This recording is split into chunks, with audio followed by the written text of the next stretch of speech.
Iya. Assalamualaikum warahmatullahi wabarakatuh.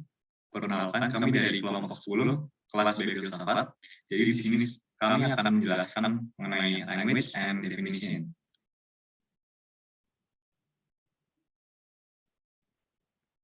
Ya, bisa langsung. Nah, jadi sebelumnya kami izin memperkenalkan diri terlebih dahulu. Yang pertama ada saya, Muhammad Nafi, dengan NRP 21087. Lalu ada Vinka Atila dengan NRP 21090. Lalu ada Selina Yunita dengan NRP 21092. Dan yang terakhir ada Haifah Mujaidah dengan NRP 21093.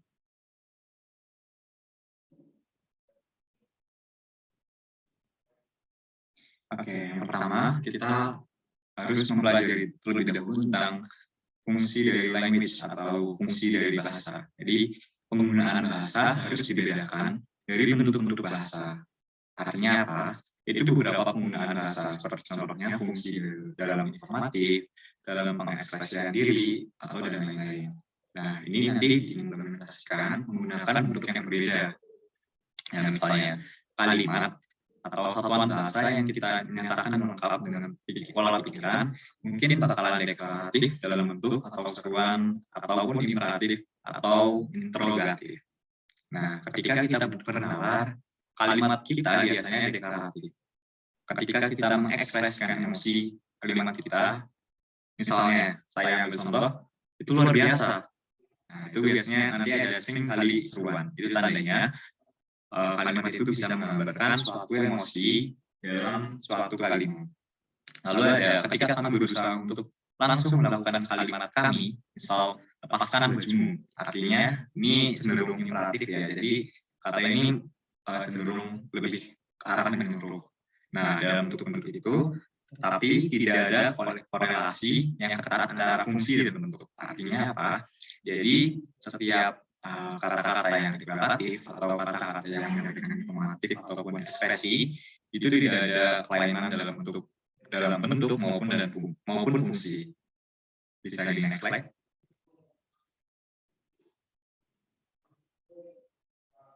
Nah, ini untuk lanjutannya mungkin saya izin memperjelas saja. Jadi serangan emosional dari beberapa kata mungkin dalam beberapa konteks bisa ditunggangi oleh fungsi informatifnya yang lebih penting. Jadinya lebih peka terhadap fleksibilitas bahasa dan mengenali berbagai fungsi yang dilayani oleh bahasa dalam konteks tertentu. Artinya, akan lebih mudah jika fungsi yang diberikan selalu dieksekusi menggunakan bahasa dalam beberapa bentuk tata bahasa tertentu. Tapi itu tidak mudah terjadi. Artinya apa? Nah, bahasa yang terlalu longgar dan penggunaannya terlalu bervariasi untuk diharapkan, nanti akan dalam menentukan yang sebenarnya fungsi kalimat. Oleh karena itu, artinya setiap kalimat yang kita buat harus selalu berkonteks dan selalu kritis. Singkatnya saja, penggunaan utama bahasa ada 3. Yang pertama sebagai pemberian informasi atau informatif. Lalu yang kedua sebagai pengekspresian diri atau dalam bentuk ekspresif. Lalu yang ketiga ada direktif. Direktif ini artinya kayak misal kita menyuruh orang lain seperti itu. Lalu juga ada kalimat dalam bentuk gramatikal bahasa. Pada dasarnya ada 4. Ada deklaratif, ada interrogatif, imperatif, dan juga seruan. Next slide.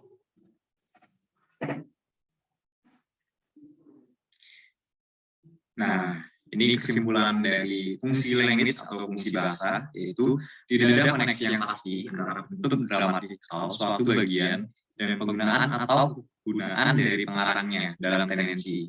Bahasa yang melayani salah satu dari 3 fungsi utama dapat mengambil salah satu dari 4 bentuk gramatikal.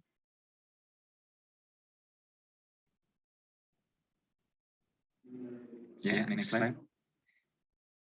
Selanjutnya bisa dilanjutkan pada teman saya.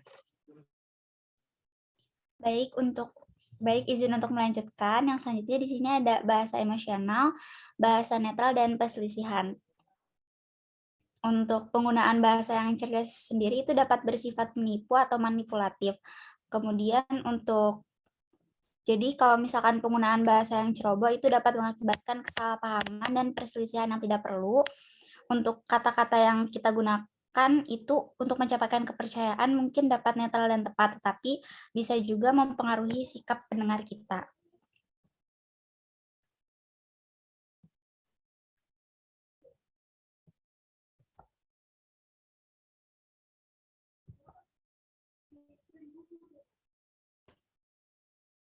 Baik, yang selanjutnya, apakah kita harus menghindari bahasa emosi atau bersandar padanya?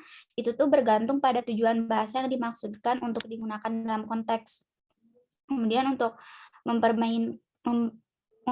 mempermainkan emosi pembaca dan pendengar itu adalah teknik utama dalam industri periklanan. Kemudian trik-trik retoris juga umum dalam kampanye politik dan pilihan kata yang sangat penting.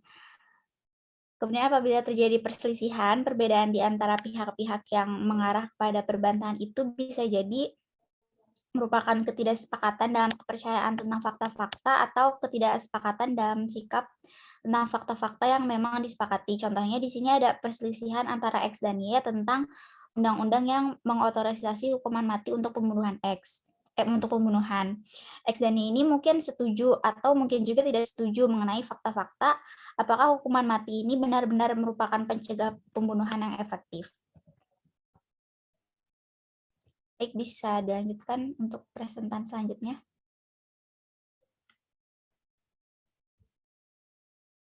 Baik, untuk selanjutnya adalah saya Vincatilla dengan NFP 090.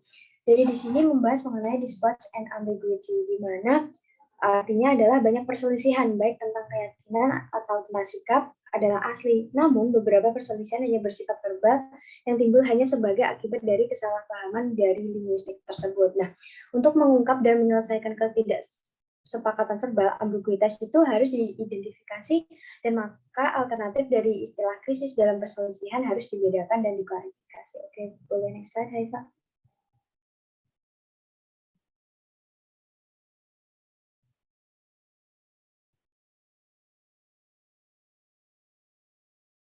Nah, di sini ada dua kategori sebelumnya itu. Jadi untuk perselisihan terbagi lagi setelahnya. Baik. Jadi di sini untuk perselisihan terbagi dalam 3 kategori. Yang pertama itu adalah perselisihan yang jelas-jelas asli. Ini adalah beberapa contohnya. Jika akar untuk yang gas dan B untuk Red Sox, mereka benar-benar tidak setuju, meskipun mereka tidak setuju terutama itu dalam sikapnya. Kemudian jika C yakin bahwa Miami berada di selatan, bahasa dan definisinya itu lalu dan D menyangkal hal ini, mereka juga benar-benar tidak setuju, tetapi dalam hal ini perselisihan tentang fakta geografis peta yang baik dapat menyelesaikan masalah ini. Baik, bisa di next slide. Nah, untuk kategori kedua adalah perselisihan di mana konflik yang tampak tidak asli dan dapat diselesaikan dengan mencapai kesepakatan tentang bagaimana beberapa kata atau frasa itu bisa dipahami. Dan ini bisa disebut hanya perselisihan verbal. F mungkin berpendapat bahwa A pohon tumbang di hutan belantara tanpa ada orang yang mendengarnya tidak menimbulkan suara. Sementara D bersikeras bahwa suara benar-benar dihasilkan oleh pohon yang tumbang tersebut. Kemudian jika suara adalah hasil dari sensasi pendengaran manusia, maka F dan G mungkin setuju bahwa ada, tidak ada, atau jika suara hanyalah apa yang dihasilkan oleh getaran di udara, maka mereka mungkin setuju bahwa suara memang dihasilkan dari pohon tersebut. Jadi jelas tentang apa itu yang dimaksud dengan suara akan menyelesaikan perselisihan yang tidak lebih dari lisan semata. Oke, boleh di next slide. Untuk kategori ketiga itu lebih licin, adalah perselisihan yang tampaknya verbal tetapi sebenarnya asli. Nah, ini kesalahpahaman tentang penggunaan istilah mungkin terlibat dalam kasus, tetapi ketika kesalahpahaman itu telah dibersihkan, masih ada ketidaksepakatan yang melampaui arti dari kata-katanya. Misalnya, harus film di mana aktivitas seksual eksplisit digambarkan dianggap sebagai pornografi. Dia berpendapat bahwa kalau eksplisitnya terus membuatnya pornografi dan menyinggung, K berpendapat bahwa itu keindahan dan kepekaan menjadikannya seni dan bukan pornografi. Jelas mereka tidak setuju tentang apa itu arti dari pornografi, tetapi setelah ambiguitas itu terungkap, kemungkinan para pihak masih akan tidak setuju dan penilaian mereka tentang film tersebut. Bisa di next slide.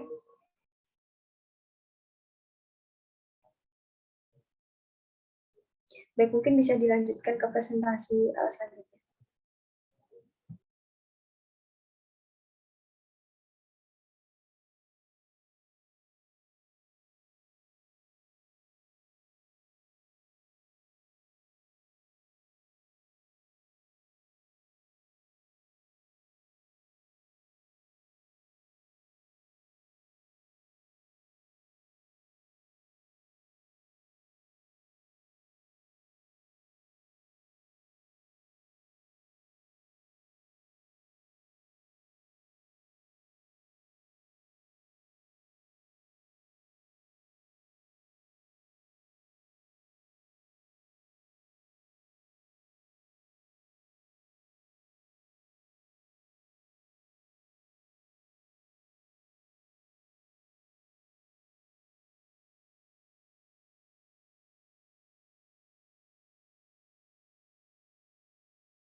Baik, saya izin untuk melanjutkan. Selanjutnya untuk definisi dan kegunaannya. Jadi definisi yang baik jelas sangat membantu dalam menghilangkan perselisihan verbal, tetapi ada kegunaan lain dari definisi tersebut. Jadi definisi verbal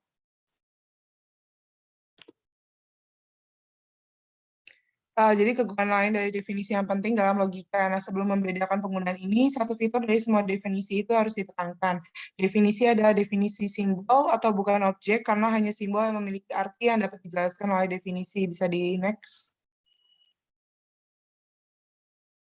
Kemudian selanjutnya di sini ada definisi stipulatif, di mana definisi yang memiliki makna yang sengaja diberikan pada beberapa simbol disebut dari definisi stipulatif. Seseorang yang memperkenalkan simbol baru bebas untuk menetapkannya atau menetapkan makna apapun yang dia pedulikan. Bahkan istilah lama yang dimasukkan ke dalam konteks baru itu mungkin memiliki makna yang ditentukan. Definisi semacam ini kadang-kadang itu disebut nominal. Definisi stipulatif itu tidak benar atau salah, itu dia tidak akurat. Suatu lambang yang didefinisikan oleh suatu definisi stipulatif tidak memiliki makna tersebut sebelum diberikan makna tersebut oleh definisinya, sehingga definisi tersebut tidak dapat menjadi laporan dari istilahnya. Bisa di next. Kemudian ada definisi leksikal. Paling sering istilah yang didefinisikan memiliki beberapa penggunaan yang mapan. Nah, ketika tujuan definisi adalah untuk menjelaskan penggunaan atau untuk menghilangkan dari ambiguitas, definisi tersebut disebut definisi leksikal.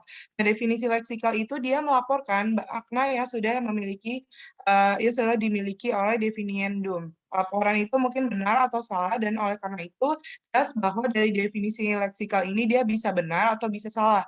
Nah, jadi definisi dari kata burung itu dia berarti vertebrata, berdarah panas dengan bulu adalah benar. Itu adalah laporan yang benar tentang bagaimana kata burung itu umumnya digunakan oleh penutur bahasa Inggris. Nah, di sisi lain, definisi kata burung itu juga dapat berarti mamalia berkaki dua apapun yang yang jelas-jelas salah. Bisa di next. Kemudian ada definisi presisi, jadi beberapa istilah ambigu, beberapa istilah yang tidak jelas. Jadi sebuah istilah menjadi ambigu dalam konteks tertentu ketika memiliki lebih dari satu makna yang berbeda, dan konteksnya itu tidak menjelaskan makna mana yang dimaksud. Sebuah istilah tidak jelas ketika ada kasus batas di mana istilah itu mungkin atau tidak mungkin berlaku. Nah, sebuah kata atau frase, misalnya fitnah atau kebebasan bicara itu, dia mungkin ambigu dan tidak jelas. Nah, definisi yang tepat adalah definisi yang digunakan untuk menghilangkan ambiguitas atau ketidakjelasan. Bisa di next.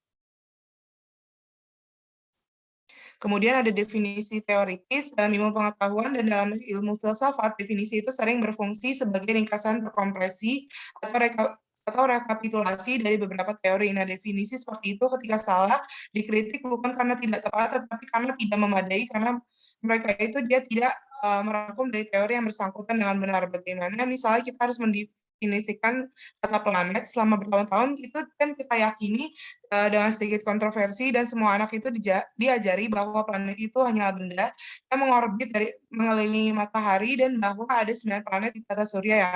Nah, yang terkecil itu adalah Pluto, terbuat dari bahan yang tidak biasa dengan orbit yang tidak biasa dan yang paling jauh dari matahari. Tetapi benda-benda lain lebih besar dari Pluto dan juga berbentuk aneh baru-baru ini ditemukan mengorbit matahari. Nah, ini akhirnya menimbulkan pertanyaan apakah ini juga bisa disebut dengan planet, kenapa tidak. Bisa di next. Kemudian ada definisi persuasif dalam argumen politik. Nah, dari kiri kita mendengar sosialisme didefinisikan sebagai demokrasi meluas ke bidang ekonomi. Nah, dari kanan kita bisa mendengar kapitalisme didefinisikan sebagai kebebasan di bidang ekonomi. Nah, masuk di perspektif dari bahasa emotif dalam definisi ini jelas, tetapi pewarnaan emotif juga dapat disuntikan secara halus ke dalam kata-kata yang dimaksudkan sebagai definisi leksikal yang benar dan yang tampak di permukaan. Memang demikian. Nah, saat kita berusaha membedakan penalaran yang baik dan dari yang buruk, kita harus waspada terhadap definisi persuasif ini. Nah, singkatnya, bisa dibedakan 5 cara di mana definisi itu digunakan. Dengan demikian, definisi apapun dapat dikategorikan sesuai dengan fungsi utamanya, itu stipulatif, leksikal, precising, theoretical, dan juga persuasif. Bisa di next. Kemudian ini ada definisi presisi, beberapa istilah ambigu, beberapa istilah yang tidak jelas itu dia sebuah istilah menjadi ambigu dalam konteks tertentu ketika memiliki lebih dari satu makna yang berbeda dan konteksnya itu tidak menjelaskan makna mana yang dimaksud. Nah, sebuah istilah tidak jelas ketika ada kasus batas di mana istilah itu mungkin atau tidak mungkin berlaku, sebuah kata atau frase, misalnya fitnah atau kebebasan bicara mungkin ambigu dan tidak jelas. Definisi yang tepat adalah definisi yang digunakan untuk menghilangkan ambiguitas atau ketidakjelasan. Bisa di next. Mungkin bisa dilanjutkan oleh teman saya. Baik, di sini ada struktur definisi. Jadi untuk definisi ini strukturnya ada ekstensi dan juga intensi. Untuk ekstensi itu merupakan koleksi semua objek yang mungkin untuk suatu istilah, sedangkan intensi ini merupakan atribut yang dibagi oleh semua dan hanya benda-benda di kelas yang mengartikan istilah tertentu. Jadi pokoknya ekstensi itu semuanya, kalau misalkan intensi itu hanya isi yang mengartikan istilah-istilah tertentu saja.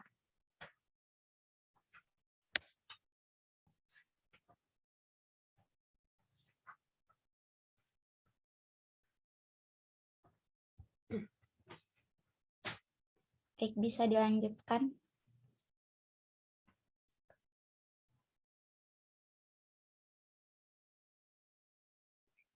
Baik, saya izin lanjutkan untuk yang keempat ini, definition by genus and difference, di mana definisi menurut genus dan perbedaan bergantung langsung pada maksud istilah yang didefinisikan, dan ia melakukannya dengan cara yang sebelumnya belum.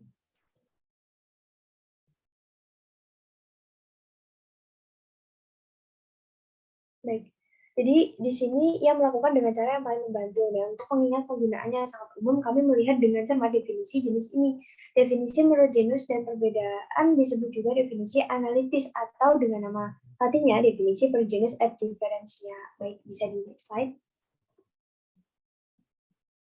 Sebelumnya kita mengacu pada atribut yang mendefinisikan sebuah kelas. Ya, biasanya atribut-atribut ini kompleks, yaitu atribut-atribut tersebut dapat dianalisis menjadi dua atau lebih atribut lainnya. Nah, kompleksitas dan kemampuan analisis ini dapat dipahami dari segi kelas juga. Untuk kelas, hal-hal yang memiliki anggota mungkin memiliki keanggotaannya dibagi menjadi subkelas. Misalnya kelas semua segitiga dapat dibagi menjadi 3 subkelas tak kosong, segitiga sama sisi, segitiga sama kaki, dan segitiga sama kaki lagi. Nah, kelas yang keanggotanya dibagi menjadi subkelas itu disebut dengan genus, dan berbagai subkelas adalah spesiesnya. Seperti yang digunakan di sini, istilah genus dan spesies adalah istilah relatif seperti induk dan keturunannya. Orang yang sama dapat menjadi orang tua dalam hubungan dengan anak-anak mereka, tetapi juga keturunan dalam hubungannya dengan orang tua mereka. Oke, boleh di slide ya, Pak?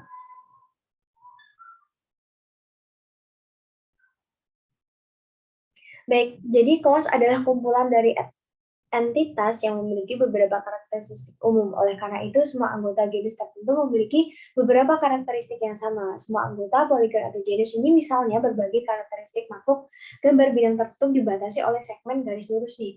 Genus ini dapat dibagi menjadi spesies atau subkelas yang berbeda, sehingga semua anggota dari setiap subkelas memiliki beberapa atribut lebih lanjut yang sama yang dimiliki oleh tidak ada anggota dari setiap subkelas tersebut. Dan subkelas lainnya, genus poligon terbagi menjadi segitiga, segi empat, ada absurd, badut, dan bisa dibaca sampai ke 20 tab ini. Kemudian segi 5, segi 6, dan sebagainya. Setiap spesies dari poligon genus berbeda dari sisanya. Yang membedakan anggota subkelas segi 6 dari anggota semua subkelas lainnya adalah memiliki tepat 6 sisi. Nah, semua anggota dari semua spesies dari genus tertentu berbagai beberapa atribut yang membuat mereka menjadi anggota genus. Nah, tetapi anggota dari satu spesies memiliki beberapa atribut lebih lanjut untuk yang membedakan mereka dari anggota setiap spesies lain dari genus itu. Nah, ciri yang berfungsi untuk membedakan disebut dengan perbedaan khusus. Memiliki 6 sisi adalah perbedaan spesifik antara spesies segi 6 dan semua spesies lainnya dari poligon genus tersebut. Oke, boleh di next slide.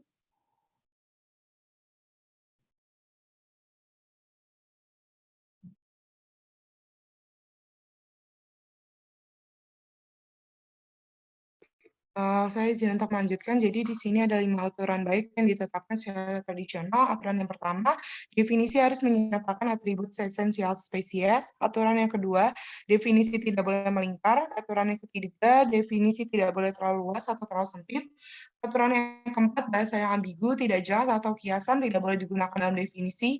Kemudian aturan yang kelima, sebuah definisi tidak boleh negatif jika bisa afirmatif.